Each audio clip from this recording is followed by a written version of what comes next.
ఎన్నికైనందున శాసనం ద్వారా నిర్మితమైన భారత రాజ్యాంగం పట్ల నిజమైన విశ్వాసం విధేయత చూపుతానని, భారతదేశ సార్వభౌమాధికారాన్ని సమగ్రతను కాపాడుతానని, నేను స్వీకరించబోయే కర్తవ్యాన్ని శ్రద్ధాశక్తులతో నిర్వహిస్తానని దైవసాక్షిగా ప్రమాణం చేస్తున్నాను.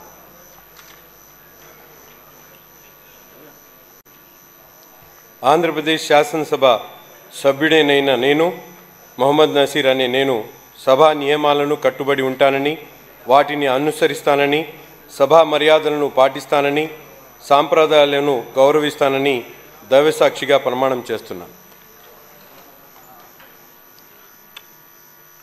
శ్రీ నాయకర్ బొమ్మిడి.